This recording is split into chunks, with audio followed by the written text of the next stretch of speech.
Full Throttle is the latest adventure from LucasArts' Tim Schafer, the man who brought you Day of the Tentacle and Sam and Max Hits the Road. And it's just as funny as those cartoon classics. The main difference is that this is a macho, grit-your-teeth, 5-day stubble kind of adventure. There's actually been a lot of anticipation around this product and a lot of high expectations, even around the IE office. And some of us had our expectations smashed into the dirt. Then again, some of us are maybe picky beyond reason. The player takes on the larger-than-life role of Ben Throttle, leader of the Polecats, one of the last motorcycle gangs around. Ben and the Polecats get framed for the murder of Malcolm Corley, owner of Corley Motors, the last company that still makes motorcycles instead of hovercrafts.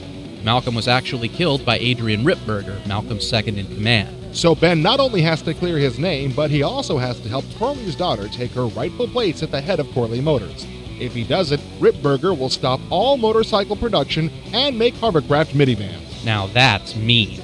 Minivans are the root of all evil. There's no denying the visual impact of this game. It's just mesmerizing from the opening fade-in. It almost has the look of dark cartoons like Eon Flux. It certainly has that dark sense of humor. Players with even the remotest sense of irony will find themselves rolling on the floor at Ben Throttle's philosophical soliloquies. Yeah. When I think of Marine, I think of two things: asphalt and trouble. Think of Raymond Chandler as a character in Easy Rider. There's also an appropriately rockin' soundtrack by the Gone Jackals that we'll have to do in place of Steppenwolf. There was a lot of promotion of the Gone Jackals in this game, but I didn't think their stuff was that memorable. Maybe it's just the contrast, but the one song that really stood out for me was done by a different group.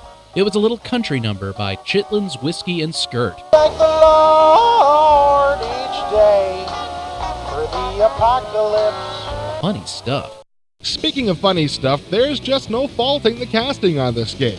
Not only is the dialogue hilarious, but it's hard to picture this story without the outstanding deadpan delivery of Roy Conrad as Ben Throttle. And Mark Hamill adds one more notch to his multimedia belt as the coolly menacing Adrian Ripburger, not to mention assorted other homicidal maniacs. Fans of Animaniacs will have no trouble recognizing the distinguished tones of Maurice LaMarche, also known as the Brain, as Nestor, the henchman described by Ripburger as the smart one.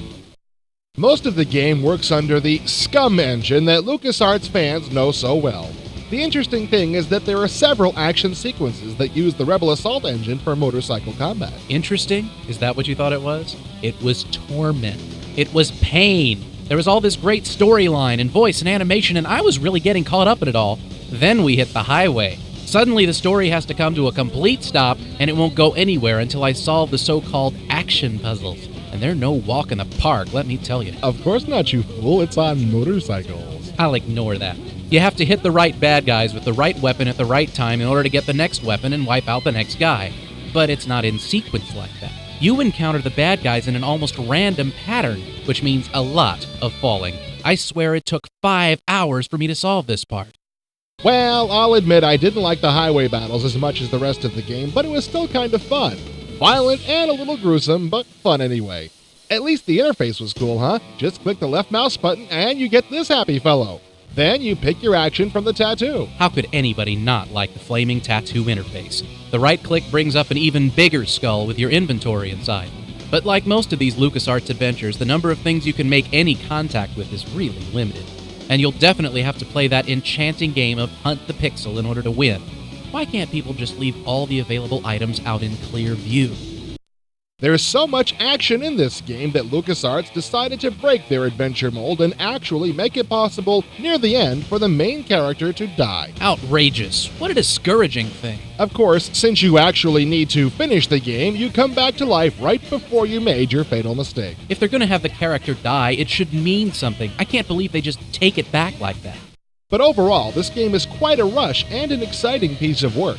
Action and humor from start to finish. I think Full Throttle is a fine addition to Tim Schafer's resume. Wait a minute. Don't put on the closing soundbite yet. I have one more major complaint about Full Throttle. It's too short. How can you say that? The story is as tight as a drum. Any more material would have just been filler, and it would have diminished the end result. I don't care. I expect more bang for my buck. I finished this sucker in just over 2 hours. I thought you said the combat scene took you 5 hours. Yeah, 5 is more than 2. That's what I said. Anyway, I wasn't counting that part.